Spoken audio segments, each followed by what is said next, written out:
Gown का वास शहर की भीड़ से दूर रमेश, उसकी पत्नी सीमा और उनका 10 साल का बेटा ऋषि एक छोटे से गांव मधवपुर में नए जिंदगी की शुरुआत करने आए। उन्हें एक पुरानी हवेली बहुत ही सस्ते दाम में मिल गई थी। रमेश ने बिना सोचे विचार किए हवेली ले ली। गांव वाले चुप थे, सिर्फ इतना कहकर चले गए, इस हवेली का दरवाजा सूरज ढलते ही बंद रखना। रमेश ने इस बात को मजाक समझा। पहली रात ऋषि ने एक अजीब सी आवाज सुनी। ऋषि, छुप गया है ना तू? उसने छत की तरफ देखा। वहां एक परछाई उल्टे पैरों से लटक रही थी। अगली रात ऋषि चुप था।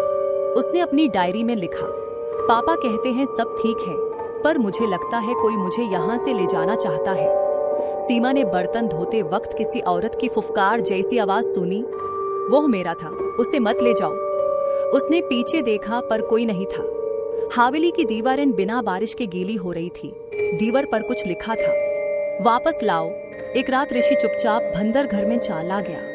अंधेरा था और वो कमरा कभी इस्तेमाल नहीं होता था। कुछ देर बाद ऋषि वापस आया, लेकिन उसकी आंखों में कुछ अलग था, जैसे अब उसके अंदर ऋषि नहीं कोई और हो। उस रात रमेश ने देखा ऋषि खुद से बात कर रहा था।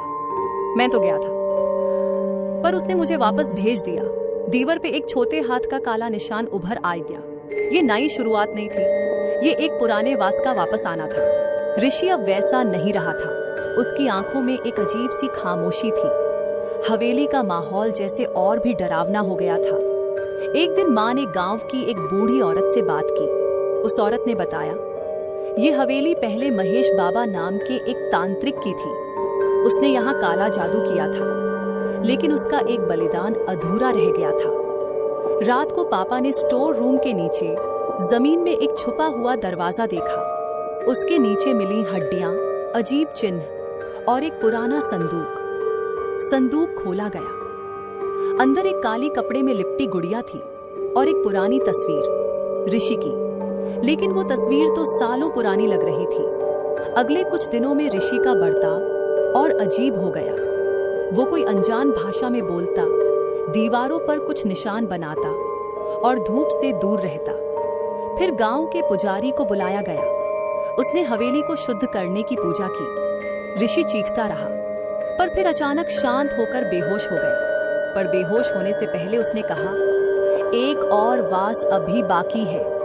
1 महीना बीत गया। सब कुछ सामान्य लगने लगा। ऋषि भी ठीक दिखने लगा।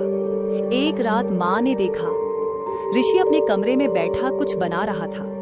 कागज पर उसने एक चेहरा बनाया था, महेश बाबा का।